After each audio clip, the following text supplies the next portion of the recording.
नमस्कार साथियों, आप सभी का स्वागत है आप सभी के अपने YouTube चैनल पे। आज है 15 सितंबर 2022 और आज की पहली पाली का पेपर रेलवे ग्रुप डी का सफलतापूर्वक संपन्न हो चुका है। सभी जीके, जीएस, मैथ और रीजनिंग के सटीक क्वेश्चन आज के वीडियो में कराए जाएंगे। अगर आपका पेपर आगे की शिफ्टों में लगा हुआ है तो आप सभी के लिए आज की वीडियो का एनालिसिस काफ़ी ज़्यादा इंपॉर्टेंट होगा। चलिए शुरू करते हैं। पहला क्वेश्चन कुछ इस प्रकार से, ओजोन परत कहाँ पर पाई जाती है? तो आपको बता दें इसका सही उत्तर था समताप मंडल। समताप मंडल पर ओजोन परत जो है ये आपकी पाई जाती है। अगला क्वेश्चन काफ़ी महत्वपूर्ण था, महात्मा गांधी के राजनैतिक गुरु का नाम क्या था? तो इसका सही उत्तर था गोपाल कृष्ण गोखले। तो दोस्तों इसका सही उत्तर है गोपाल कृष्ण गोखले। महात्मा गांधी के राजनैतिक गुरु का नाम गोपाल कृष्ण गोखले था। अगला क्वेश्चन की तरफ बढ़ते हैं, वेल्थ ऑफ नेशन किताब को किसने लिखा है? तो इसका राइट आंसर था Adam Smith. Wealth of nation किताब को जो है एडम स्मिथ के द्वारा लिखा गया है। अगला क्वेश्चन काफ़ी महत्वपूर्ण है, सोडियम को कहाँ पर रखा जाता है? तो आपको बता दें इसका राइट आंसर है मिट्टी के तेल में। सोडियम को यानी कि Na को, जिसका Na होता है, ठीक है, इसका परमाणु क्रमांक आप लोग कमेंट सेक्शन में आंसर जरूर करें। सोडियम को जो है मिट्टी के तेल में रखा जाता है। अगला क्वेश्चन काफ़ी महत्वपूर्ण है, अंतर्राष्ट्रीय रेड क्रॉस का हेडक्वार्टर कहाँ पर है? तो बता दें इसका सही उत्तर है जेनेवा। अंतर्राष्ट्रीय रेड क्रॉस का जो हेडक्वार्टर है ये आपका जेनेवा में है। जेनेवा इसका राइट आंसर हो जाएगा। अगला क्वेश्चन है, जवाहर सुरंग कहाँ पर स्थित है? तो आपको बता दें इसका सही उत्तर है जम्मू और कश्मीर। जम्मू एंड कश्मीर में जो है जवाहर सुरंग स्थित है। तो right answer Jammu and Kashmir हो जाएगा। काफ़ी बार एग्जामों में पूछा जा चुका है। अगला क्वेश्चन है, क्षेत्रफल की दृष्टि से भारत का सबसे बड़ा राज्य कौन सा है? तो राजस्थान इसका सही उत्तर है। क्षेत्रफल की दृष्टि से भारत का सबसे बड़ा राज्य राजस्थान है। कोलेरू झील कहाँ पर स्थित है? तो आपको बता दें आंध्र प्रदेश इसका सही उत्तर हो जाएगा। आंध्र प्रदेश में स्थित है। कोलेरू झील जो है ये आपकी आंध्र प्रदेश में स्थित है। आंध्र प्रदेश इसका राइट आंसर था। अगला क्वेश्चन है, भारत के संविधान का ढांचा तैयार करने के लिए संघीय व्यवस्था की जो योजना है किस देश के से ली गई है? तो आपको बता दें इसका सही उत्तर था स्विट्जरलैंड।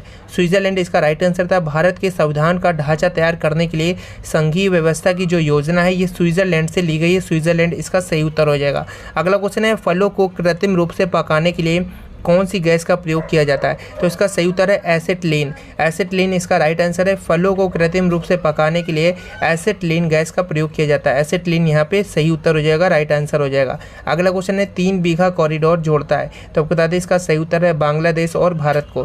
3 बीघा कॉरिडोर जो है बांग्लादेश और भारत को आपस में जोड़ता है। तो राइट आंसर बांग्लादेश और भारत हो जाएगा। अगला क्वेश्चन है, किस राज्य में अनुसूचित जनजाति की जनसंख्या का प्रतिशत सबसे ज़्यादा है? तो आपको बता दें अनुसूचित जनजाति की जनसंख्या का प्रतिशत पंजाब राज्य में सबसे ज़्यादा है, जबकि एसटी का जो है एमपी में है।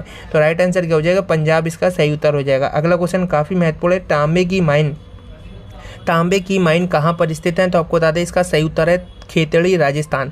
खेतड़ी राजस्थान में तांबे की माइन स्थित है। राइट आंसर क्या हो जाएगा? खेतड़ी राजस्थान इसका सही उत्तर हो जाएगा, राइट आंसर हो जाएगा। एंजल फॉल्स जो है किस देश में स्थित है? तो आपको बता दें वेनेजुएला। वेनेजुएला इसका सही उत्तर हो जाएगा। एंजल फॉल्स जो है ये वेनेजुएला में स्थित है। वेनेजुएला इसका सही उत्तर हो जाएगा, राइट आंसर हो जाएगा। अगला क्वेश्चन बहुत ही ज़्यादा महत्वपूर्ण है। वेनेजुएला आपको बता दें यह दुनिया का सबसे ऊंचा जलप्रपात है जिसकी ऊंचाई 979 मीटर या 3212 फीट है। तो यहाँ पे वेनेजुएला इसका राइट आंसर था। एंजल फॉल जो है ये दुनिया का सबसे ऊंचा जो है जलप्रपात है। अगला क्वेश्चन काफ़ी महत्वपूर्ण है, सरहुल किस राज्य का लोक नृत्य है? तो आपको बता दें सरहुल जो है ये झारखंड का प्रसिद्ध लोक नृत्य है। तो झारखंड यहाँ पे सही उत्तर हो जाएगा। सरहुल झारखंड राज्य का प्रसिद्ध लोक नृत्य है। अगले क्वेश्चन की तरफ बढ़ते हैं, काफ़ी महत्वपूर्ण है, इजराइल की किस जाति की जनसंख्या अधिक है? इजराइल में किस जाति की जनसंख्या अधिक है? तो दोस्तों आपको बता दें इसका सही उत्तर है यहूदियों की जो जनसंख्या है इजराइल में सबसे ज़्यादा है। तो इजराइल में जो है यहूदी जाति की जनसंख्या सबसे अधिक है। यहूदी यहाँ पे सही उत्तर हो जाएगा। दूसरी सर्वाधिक जनसंख्या किस महाद्वीप में है? तो आपको बता दें अफ्रीका इसका राइट आंसर है। पहला एशिया है। पहला जो है उसका एशिया है। आपको बता दें पहली सर्वाधिक जनसंख्या जो है एशिया महाद्वीप में पाई जाती है, जबकि दूसरी सर्वाधिक जनसंख्या जो है अफ्रीका महाद्वीप में पाई जाती है। तो यहाँ पे पहला एशिया हो जाएगा, दूसरा अफ्रीका हो जाएगा। अगला क्वेश्चन काफ़ी महत्वपूर्ण है, राष्ट्रीय महत्व के संस्मारक स्थानों वस्तुओं का संरक्षण किस अनुच्छेद के अंतर्गत आता है? तो अनुच्छेद 49 के अंतर्गत जितनी भी हमारी राष्ट्रीय स्मारकें हैं, जितनी भी हमारी राष्ट्रीय वस्तुएँ हैं, ठीक है, तो इन सभी का संरक्षण जो है अनुच्छेद 49 के अंतर्गत आता है। ठीक है, जितने भी राष्ट्रीय धार्मिक स्थल हैं पुराने, इन सभी का संरक्षण अनुच्छेद 49 के अंतर्गत आता है। अगला क्वेश्चन है, किस राज्य का लिंगानुपात 1084 है? तो केरल इसका राइट आंसर है। केरल राज्य का लिंगानुपात 1084। केरल यहाँ पे क्या हो जाएगा, सही उत्तर हो जाएगा केरल। अगला क्वेश्चन है, कौन सी नदी जो है अरावली से निकलती है और कच्छ के रन में विलुप्त हो जाती है? तो इसका राइट आंसर है लूनी नदी। लूनी नदी जो है ये आपकी अरावली से निकलती है और कच्छ के रन में जो है विलुप्त हो जाती है। लूनी नदी यहाँ पे क्या हो जाएगा, सही उत्तर हो जाएगा, राइट आंसर हो जाएगा लूनी नदी। अगला क्वेश्चन है, मौलिक अधिकार किस देश से लिए गए? तो मौलिक अधिकार जो है ये यूएसए से लिए गए। यूएसए इसका राइट आंसर हो जाएगा, मौलिक अधिकार यूएसए से लिए गए। यूएसए यहाँ पे क्या हो जाएगा, सही उत्तर हो जाएगा, राइट आंसर हो जाएगा। अगला क्वेश्चन है, कौन सी धातु को चाकू से आसानी से काटा जा सकता है? तो सोडियम और पोटेशियम। सोडियम और पोटेशियम धातु को चाकू से आसानी से काटा जा सकता है। तो यहाँ पे सही उत्तर क्या हो जाएगा, सोडियम और पोटेशियम सही उत्तर हो जाएगा, राइट आंसर हो जाएगा। अगला क्वेश्चन है, चिनूक जो है किस देश में बहने वाली हवा है? चिनूक किस देश में बहने वाली हवा है? तो दोस्तों इसका सही उत्तर हो जाएगा संयुक्त राज्य अमेरिका। संयुक्त राज्य अमेरिका इसका सही उत्तर हो जाएगा। चिनूक जो है संयुक्त राज्य अमेरिका देश में बहने वाली हवा है। राइट आंसर क्या हो जाएगा, संयुक्त राज्य अमेरिका इसका सही उत्तर हो जाएगा। अगला क्वेश्चन है, राज्यसभा का पदेन सभापति कौन होता है? राज्यसभा का पदेन सभापति कौन होता है? तो उपराष्ट्रपति जो होता है ये राज्यसभा का पदेन सभापति होता है। उपराष्ट्रपति यहाँ पे सही उत्तर हो जाएगा, उपराष्ट्रपति राज्यसभा का पदेन सभापति होता है। अगला क्वेश्चन है, चकमा शरणार्थी कौन से देश से आए थे? तो चकमा जो शरणार्थी थी ये बांग्लादेश से आए थे, जिसको हम लोग पहले पूर्वी पाकिस्तान के नाम से जानते हैं। तो राइट आंसर क्या हो जाएगा, पूर्वी पाकिस्तान से चकमा शरणार्थी अपने देश में आए थे। पूर्वी पाकिस्तान को अब बांग्लादेश कहते हैं, या बांग्लादेश को पूर्वी पाकिस्तान पहले कहा जाता था। अगला क्वेश्चन है, खेलो नर्सरी योजना कहाँ शुरू हुई थी? तो आपको बता दें इसका सही उत्तर है हरियाणा। खेलो नर्सरी योजना जो है हरियाणा में शुरू की गई थी। हरियाणा इसका क्या हो जाएगा, सही उत्तर हो जाएगा, राइट आंसर हो जाएगा हरियाणा। अगला क्वेश्चन है, रज़िया सुल्तान शासिका कब बनी थी? सबसे पहली जो है ये शासिका महिला शासिका में अगर कोई आती हैं तो रज़िया सुल्तान ही आती है। रज़िया सुल्तान जो है 1236 ईस्वी में जो है सुल्तान शासिका बनी थी। तो 1236 ईस्वी का सही उत्तर हो जाएगा। और रज़िया सुल्तान से पहले कौन शासक था? आंसर कमेंट सेक्शन में जरूर लिखें, रज़िया सुल्तान से पहले शासक कौन था। ठीक है। अगला क्वेश्चन है, समान कीमतों वाली 73 वस्तुओं का जो है क्रय मूल्य यहाँ पे 5110 रुपये है। इसी प्रकार की 89 वस्तुओं का कुल विक्रय मूल्य 5607 रुपये। तो सौदे का परिणाम क्या रहा? तो यहाँ पे आपको बता दें इसका सही उत्तर हो जाएगा 10% प्रॉफिट में रहा। तो 73 वस्तुओं का क्रय मूल्य दिया है, तो एक वस्तु का क्रय मूल्य हम लोग निकाल लेंगे, तो 73 बटे 5110 बटे 73 आ जाएगा। ठीक है, एक वस्तु का क्रय मूल्य आ गया। 89 वस्तुओं का विक्रय मूल्य दिया है, तो यहाँ पे हम लोग एक वस्तु का विक्रय मूल्य यहाँ से हम लोग निकाल लेंगे 5607 बटे 89। क्रय मूल्य विक्रय मूल्य पता चल गया। अब हमें यहाँ पे प्रॉफिट ही हो रहा है, बशर्ते यहाँ पे हम लोग प्रॉफिट निकाल लेंगे। और क्रय मूल्य 5000 प्रॉफिट जब निकलेगा तो इन दोनों का आप लोग जब माइनस करेंगे तो यहाँ पे आप लोगों का 10% का जो है प्रॉफिट निकल आएगा। सही है।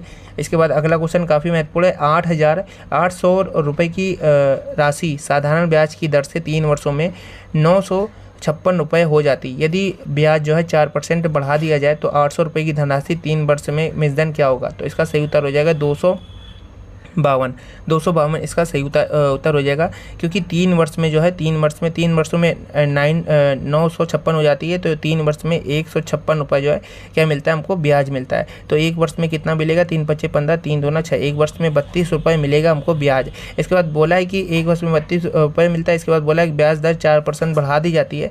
और जब 4% बढ़ जाती है तो यहाँ पे आप लोगों का जो दर है वो यहाँ पे हमें पता चल गया। अब यहाँ पे हमें 4% बढ़ रही है, तो 4% जब बढ़ा के हम लोग निकालेंगे तो यहाँ पे 3 वर्ष का जो मिसदान आएगा ये आपका 252 रुपये आ जाएगा। ठीक है। और फार्मूला हम लोग निकाल लेंगे, ब्याज बराबर मूलधन गुणे दर गुणे समय अपॉन 100। ठीक है। मूलधन हमें पता ही है, यहाँ पे मूलधन पता ही है, और दर हमें निकालनी रहती है। तो दर हम लोगों को सबसे पहले ब्याज बराबर यहाँ पे लिखते हैं इंटरेस्ट, सिंपल इंटरेस्ट SI बराबर मूलधन यानी कि PRT अपॉन में 100। ठीक है। और SI हमको यहाँ पे मिल जाता है 156 रुपये। ठीक है। और 3 वर्ष दिए थे, और यहाँ पे आप लोगों का 800 गुणे 3 कर देते, और रेट हमने R कर दिया और 100 नीचे लिख दिया, 0 0 कैंसिल और 3 से कट जाता है ये, 3 पच्चे 15, 3 पच्चे 15 और 3 दूना 6, और 8 से इसको काट देते। ठीक है। तो 8 45 अच्छी 48। ठीक है। तो 8 48 6 पॉइंट और 8.40 6.2% यहाँ पे दर आ जाती। अब 6.2% दर जो है अब यहाँ पे बोला कि यदि जो ब्याज दर जो 4% बढ़ा दी जाती है, यानी कि 6.2 आई थी जो 6.5 आई थी, जो इसको जब 4% बढ़ाएंगे 10.5% हो जाएगा। अब ब्याज दर बढ़ी हुई तो यहाँ पे 10.5% है और 3 वर्ष का विजडन निकालना है तो 10.5 और गुणे 800 और गुणे 3 कर देते हैं और नीचे 100 चलता रहता है और 0 काट देते हैं। और यहाँ से हम लोग जब आंसर निकालते हैं तो यहाँ पे क्या चलता है 3 चलता है, ठीक है। 8 है 24, 24 का गुणा 105 में 24 का गुणे 24 करते हैं, ठीक है। यहाँ से जब निकालते हैं 252 इसका सही उत्तर हो जाता है, राइट आंसर हो जाता है। अगले क्वेश्चन की तरफ बढ़ते हैं और आगे बढ़ने से पहले आपको बताना चाहेंगे, अगर आपने अभी तक हमारे टेलीग्राम को नहीं ज्वाइन किया तो आज ही जाइए टेलीग्राम पर सर्च करिए सरकारी जॉब विद अभय, सरकारी जॉब विद अभय। आप लोग जैसे ही जाएंगे टेलीग्राम पर, आपको टेलीग्राम पर 10,500 से ज़्यादा छात्र मिल जाएंगे और वहाँ पर हम लोग फेज़ 4 की तैयारी करवा रहे हैं और फेज़ 3 की तैयारी करा रहे हैं। जीके, जीएस और मैथ के सभी क्वेश्चन वहाँ पे शेयर किए जा चुके हैं। और अगला जो क्वेश्चन आया था वो काफ़ी महत्वपूर्ण था।